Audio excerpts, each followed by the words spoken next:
مور او پلار چې وفات شي نو د مرګ نه پس په بچو باندې د مور او پلار 15 حقونه دي ښه ابو داود شریف کې حدیث مبارک دی لاولنې څه دی جی لاولنې دا دی چې جنازه به کې جنازه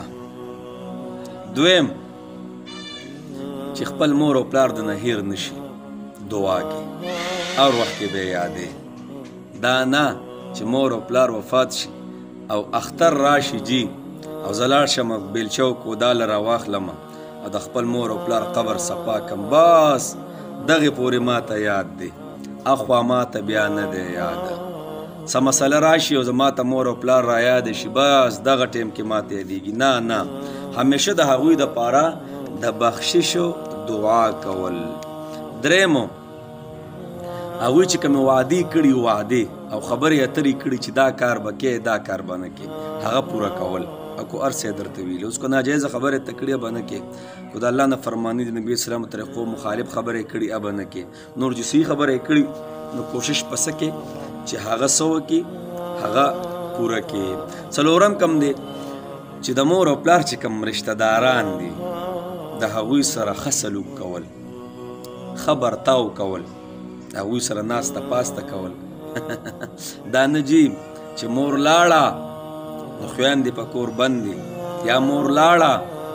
د هغې چې کوم خاندان دی ماماګان هغه په کور بند یا پلار دنیا نه لاړې او زما ترګان چې کوم دی هغه په کور بند زما ترو زامنو سره زما د تر چې څومره حساب کتاب دی د هغوی سره تعلق سکم ختم کم بس نه به راځي ستاسو خبره ختمه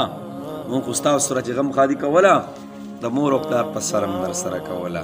هغه لاړی اوس زمونږ ستاسو رابطې ختمې نه جي نه ښه رشته دارانو سره د مور او پلار چې کوم رشته دار دي د مرګ نه پس د دوی سره ښه سلوک کول او پنځم کم یو دی جي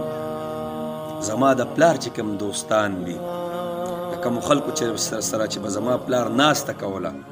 زما د مور چې کومې ملګري دي په ګاونډ کې یا په خاندان کې او زما مور به د خپل زړه راهی وي او ورسره به کېناستله پاسېدله او د زړه مینه محبت به ورسره کوو نو د هغې خلکو سره څه د هغې سره سی برتاو کول حق شان حق ادا کول څنګه چې په جمدانه به تا ادا کوو اګوره بل حدیث مبارک کې راځي وایي د مرګ نه پس د پلار د ټولو نه غټ حق څه دی په خپل اولاد باندې د هغه چې کم د پلار چې کم دوستان دي که نه نو چې دی ورسره ښه سلوک وکړي نو دا د هغه سره د مرګ نه پس ټولو نه غټ احسان دی ښه نو جناب چې موږ څه وکړو د دې خبرو اهتمام وکړو چې زموږ مور او پلار دنیا نه لاړ شي هېر یې نه کړو ښه چې لږ یې یاد وګورئ صحیح ده جي